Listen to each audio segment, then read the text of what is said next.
The Art of Public Speaking by Dale Carnegie. In 1915 things to think of first. A forward. The efficiency of a book is like that of a man, in one important respect: its attitude toward its subject is the first source of its power. A book may be full of good ideas well expressed, but if its writer views his subject from the wrong angle, even his excellent advice may prove to be ineffective. This book stands or falls by its author's attitude toward its subject. If the best way to teach oneself or others to speak effectively in public is to fill the mind with rules, and to set up fixed standards for the interpretation of thought, the utterance of language, the making of gestures, and all the rest, then this book will be limited in value to such stray ideas throughout its pages as may prove helpful to the reader. As an effort to enforce a group of principles, it must be reckoned a failure, because it is then untrue. It is of some importance, therefore, to those who take up this volume with open mind, that they should see clearly at the outstart what is the thought that at once underlies and is builded through this structure. In plain words, it is this: training in public speaking is not a matter of externals, primarily; it is not a matter of imitation, fundamentally; it is not a matter of conformity to standards, at all. Public speaking is public utterance, public issuance, of the man himself. Therefore the first thing both in time and in importance is that the man should be and think and feel things that are worthy of being given forth. Unless there be something of value within, no tricks of training can ever make of the talker anything more than a machine, albeit a highly perfected machine, for the delivery of other men's goods. So self-development is fundamental in our plan. The second principle lies close to the first: the man must enthrone his will to rule over his thought, his feelings, and all his physical powers, so that the outer self may give perfect, unhampered expression to the inner.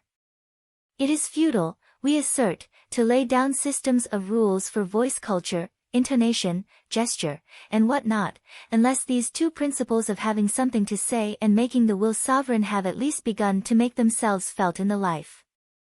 The third principle will, we surmise, arouse no dispute.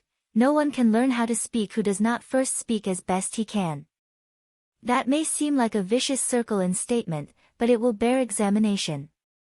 Many teachers have begun with the how. Vain effort. It is an ancient truism that we learn to do by doing. The first thing for the beginner in public speaking is to speak, not to study voice and gesture and the rest. Once he has spoken, he can improve himself by self-observation or according to the criticisms of those who hear. But how shall he be able to criticize himself? Simply by finding out three things: what are the qualities which by common consent go to make up an effective speaker, by what means at least some of these qualities may be acquired, and what wrong habits of speech in himself work against his acquiring and using the qualities which he finds to be good. Experience, then, is not only the best teacher, but the first and the last. But experience must be a dual thing. The experience of others must be used to supplement, correct and justify our own experience. In this way we shall become our own best critics only after we have trained ourselves in self-knowledge, the knowledge of what other minds think, and in the ability to judge ourselves by the standards we have come to believe are right. If I ought, said Kant, I can. An examination of the contents of this volume will show how consistently these articles of faith have been declared, expounded, and illustrated. The student is urged to begin to speak at once of what he knows. Then he is given simple suggestions for self-control, with gradually increasing emphasis upon the power of the inner man over the outer. Next, the way to the rich storehouses of material is pointed out. And finally, all the while he is urged to speak as he is applying to his own methods, in his own personal way, the principles he has gathered from his own experience and observation and the recorded experiences of others. So now at the very first let it be as clear as light that methods are secondary matters, that the full mind, the warm heart, the dominant will are primary, and not only primary but paramount, for unless it be a full being that uses the methods it will be like dressing a wooden image in the clothes of a man. J. Berg Esenwein. Narberth, Pennsylvania, January 1, 1915. The art of public speaking sense never fails to give them that have it words enough to make them understood. It too often happens in some conversations, as in apothecary shops, that those pots that are empty, or have things of small value in them, are as gaudily dressed as those that are full of precious drugs. They that soar too high, often fall hard, making a low and level dwelling preferable. The tallest trees are most in the power of the winds, and ambitious men of the blasts of fortune. Buildings have need of a good foundation, that lies so much exposed to the weather. William Penn. Chapter 1. Acquiring confidence before an audience. There is a strange sensation often experienced in the presence of an audience. It may proceed from the gaze of the many eyes that turn upon the speaker, especially if he permits himself to steadily return that gaze. Most speakers have been conscious of this in a nameless thrill, a real something, pervading the atmosphere, tangible, evanescent, indescribable. All writers have borne testimony to the power of a speaker's eye in impressing an audience. This influence which we are now considering is the reverse of that picture, the power their eyes may exert upon him, especially before he begins to speak. After the inward fires of oratory are fanned into flame, the eyes of the audience lose all terror. William Pittenger, Extempore Speech. Students of public speaking continually ask, how can I overcome self-consciousness and the fear that paralyzes me before an audience? Did you ever notice in looking from a train window that some horses feed near the track and never even pause to look up at the thundering cars, while just ahead at the next railroad crossing a farmer's wife will be nervously trying to quiet her scared horse as the train goes by? How would you cure a horse that is afraid of cars?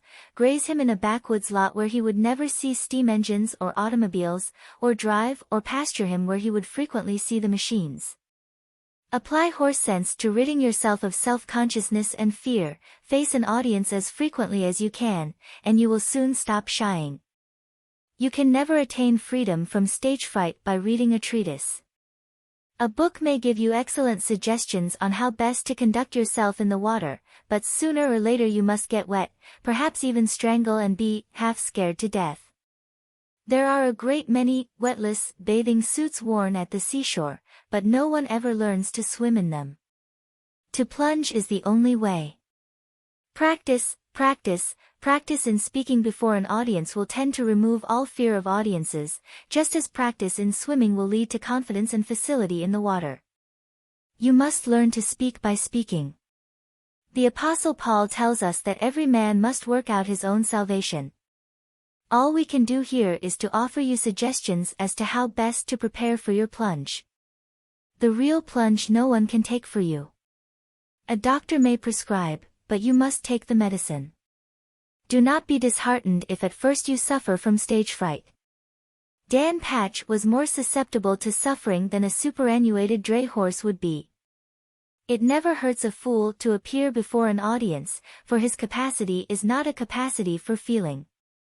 A blow that would kill a civilized man soon heals on a savage. The higher we go in the scale of life, the greater is the capacity for suffering. For one reason or another, some master speakers never entirely overcome stage fright, but it will pay you to spare no pains to conquer it. Daniel Webster failed in his first appearance and had to take his seat without finishing his speech because he was nervous. Gladstone was often troubled with self-consciousness in the beginning of an address. Beecher was always perturbed before talking in public. Blacksmiths sometimes twist a rope tight around the nose of a horse, and thus inflicting a little pain they distract his attention from the shoeing process. One way to get air out of a glass is to pour in water. Be absorbed by your subject. Apply the blacksmith's homely principle when you are speaking. If you feel deeply about your subject, you will be able to think of little else. Concentration is a process of distraction from less important matters. It is too late to think about the cut of your coat when once you are upon the platform, so center your interest on what you are about to say, fill your mind with your speech material and, like the infilling water in the glass, it will drive out your unsubstantial fears. Self-consciousness is undue consciousness of self, and, for the purpose of delivery, self is secondary to your subject, not only in the opinion of the audience, but, if you are wise, in your own. To hold any other view is to regard yourself as an exhibit instead of as a messenger with a message worth delivering. Do you remember Elbert Hubbard's tremendous little tract, A Message to Garcia? The youth subordinated himself to the message he bore. So must you, by all the determination you can muster.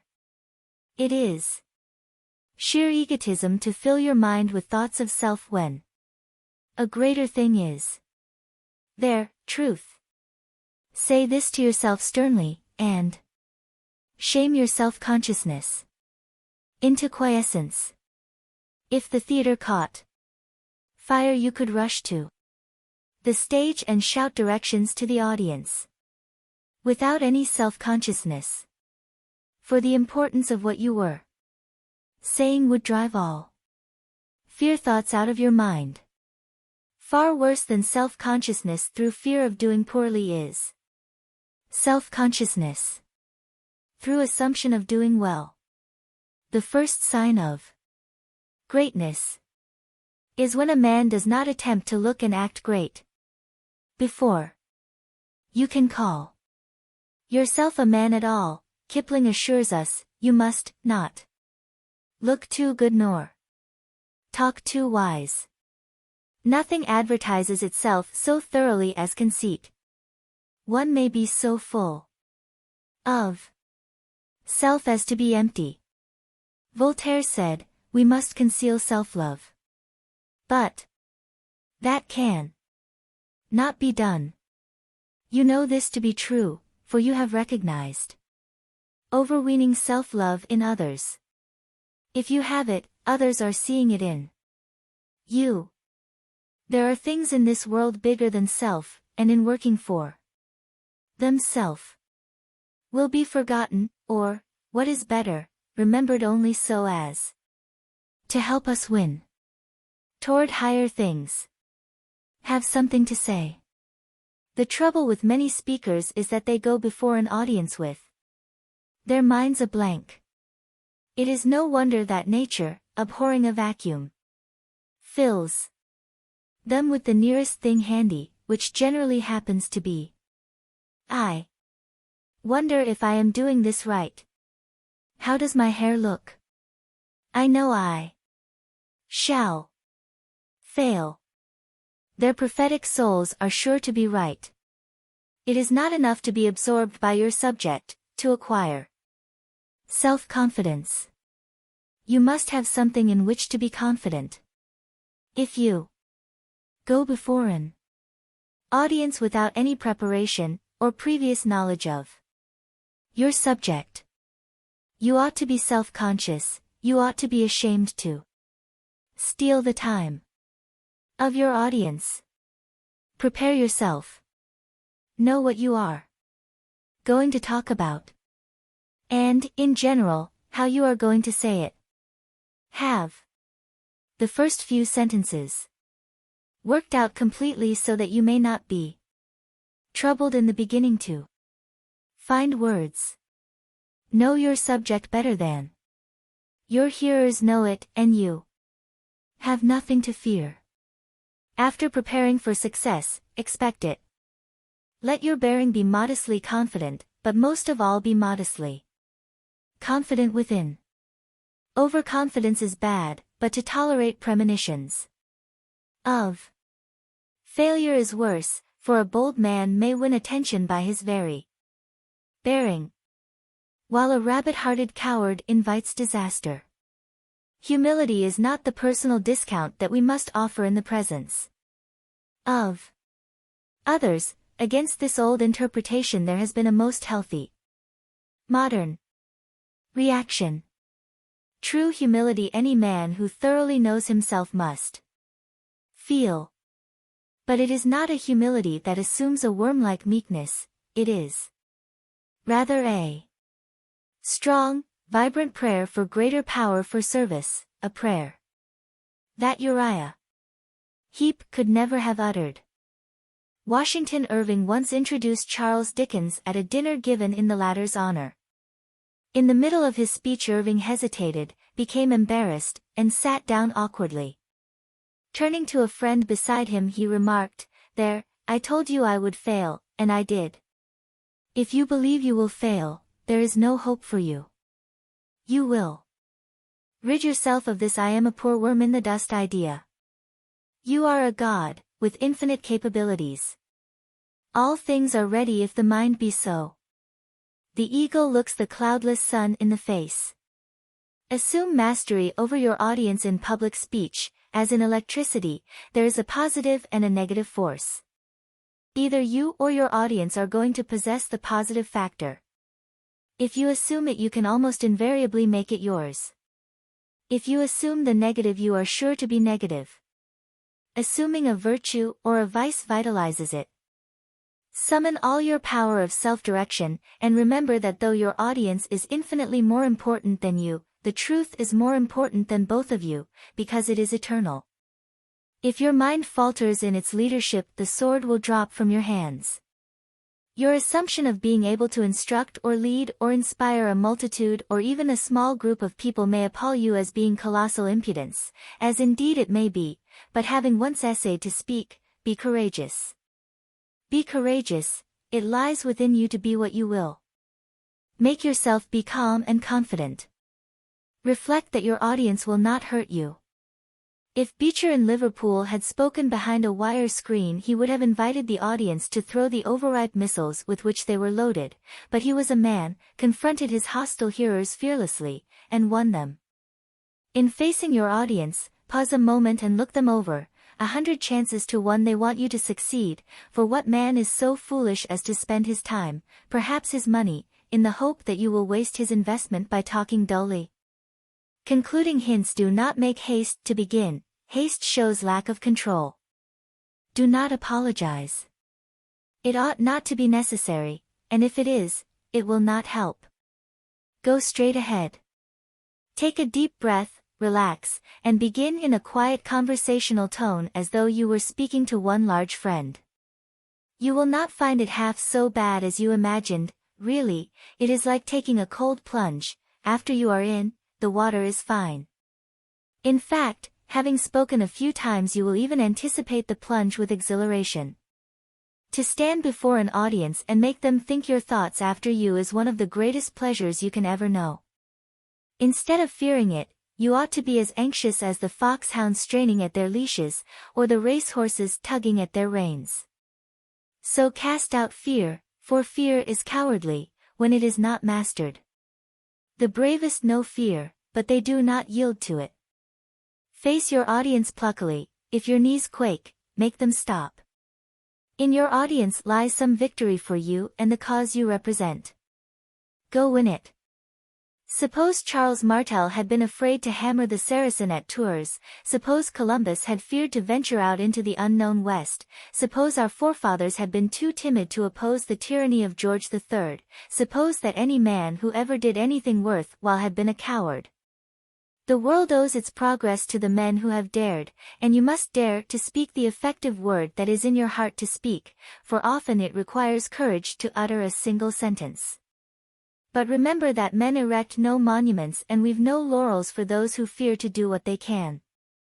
Is all this unsympathetic, do you say? Man, what you need is not sympathy, but a push.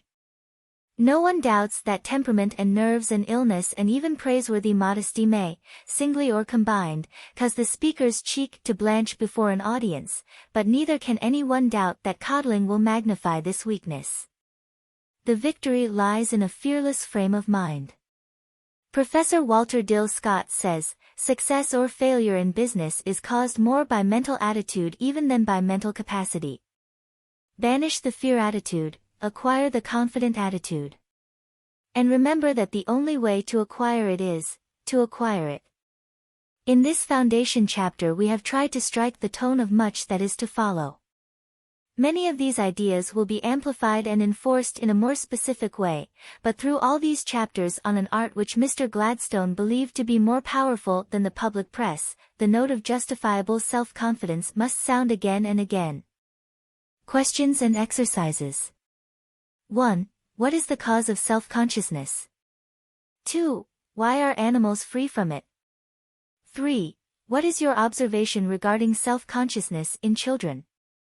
4. Why are you free from it under the stress of unusual excitement? 5. How does moderate excitement affect you? 6. What are the 2 fundamental requisites for the acquiring of self-confidence? Which is the more important? 7.